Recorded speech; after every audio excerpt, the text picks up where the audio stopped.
World leaders have begun gathering in Rome for the G20 summit, with climate change, the economy and the COVID-19 pandemic top of the agenda. India's Narendra Modi, Indonesia's Joko Widodo and Singapore's Hsien Loong are among the leaders who'll be looking to deal with the world's most pressing issues. Live to Lucy Huff in a moment for what the summit is looking to achieve. But first, how leaders are expected to talk up a common strategy to cope with climate change. A stream of touchdowns in Rome as the Italian capital gears up for the first face-to-face meeting in 2 years between leaders of the world's biggest economies. Global warming is set to top the agenda, with high-stake climate talks in Glasgow just days away. Reports say the G20 leaders will commit to tackling climate change, paving the way for more detailed action at the COP26 summit. That includes phasing out coal and limiting global warming to 1.5 degrees Celsius. Economic and health issues related to the pandemic are also expected to dominate talks. That includes fears over rising energy prices and stretched supply chains. G20 leaders are expected to commit to cutting the period of developing new vaccines to 100 days and sign off on a minimum global tax rate of 15% for big companies. All eyes are also on China, as President Xi Jinping is set to make a speech via video link in front of the G20. Experts say his absence at the talks could indicate Beijing has no more climate concessions to offer after major pledges last year.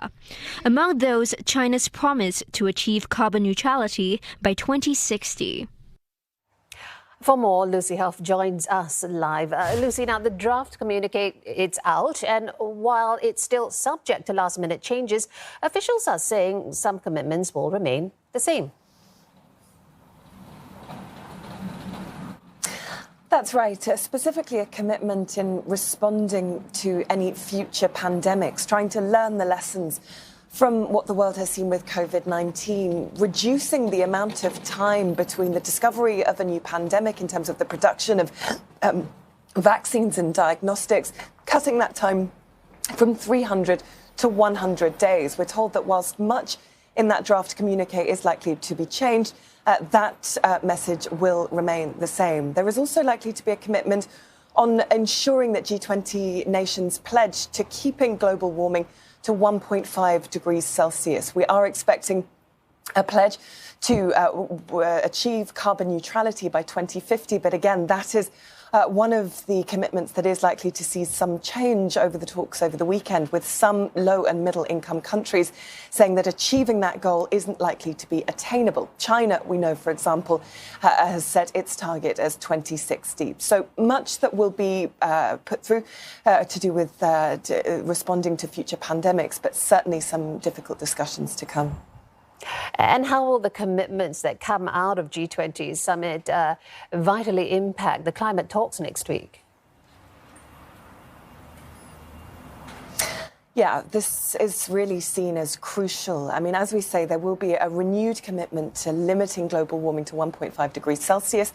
Of course, the pledges that were made as part of the 2015 Paris Climate Accord, but there will be new commitments when it comes to the subsidy of the coal industry, ruling out any new coal subsidies in the next few years, as well as helping low and middle income countries transition their economies away from fossil fuels. There'll also be commitments led by the EU and the United States to reduce methane emissions by 30%. But there are likely to be some difficult talks when it comes to climate financing. There will be a renewed commitment for that fund of $100 billion to help poorer nations transition their economies away from fossil fuels. But the G20, the Italian presidency, wants to get that commitment completed by 2023. And certainly US and China are saying that that is critical in terms of achieving those climate goals. But again, low and middle income countries likely to say that there are huge practical difficulties about those ambitions. So practical talks and that draft communique could be subject to many changes. Yeah, many thanks, Lucy Huff, reporting live.